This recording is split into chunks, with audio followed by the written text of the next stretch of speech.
अस्सलाम वालेकुम वरहमतुल्लाहि वबरकातुहू। क्या हाल चाल है आप लोगों के जनाब। आज मैं आपको ज़बरदस्त सी मज़ेदार सी हरे हरे हरे धनिए की चटनी बनाने की रेसिपी बता रही हूँ।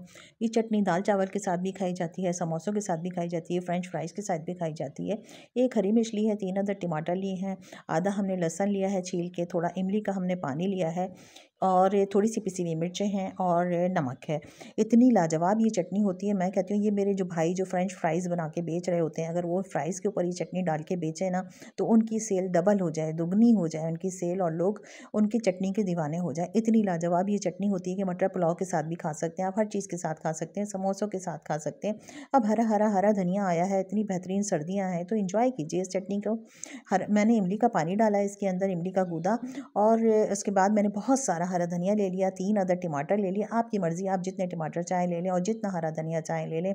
इसके अंदर लहसुन डाला हमने छील के, और 1 अदद हरी मिर्च, सिर्फ़ और सिर्फ 1 अदद हरी मिर्च आपने डालनी है, ज़्यादा नहीं, ठीक है। तभी इसका फ्लेवर एनहांस होगा, हरे धनिए का, टमाटर का, लहसुन का। अच्छा, लहसुन की थोड़ी सी पिसी हुई लाल मिर्चें डाली है मैंने, समझ लीजिए 1/4 मैंने टीस्पून इसके अंदर डाला है।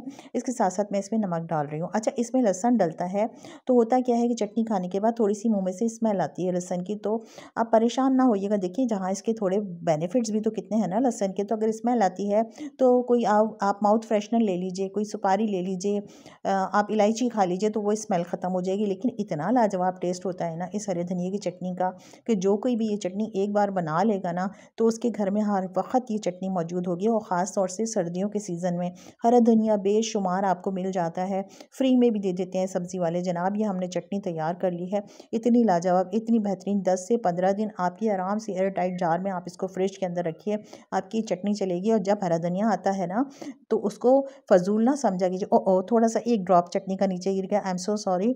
ये थोड़ा सा फोड़पना हो जाता है कभी कभी, लेकिन क्या करें, एक हाथ में मोबाइल भी होता है, हमने वीडियो भी बनानी होती है। जनाब, हरे धनिया की बेहतरीन चटनी तैयार है।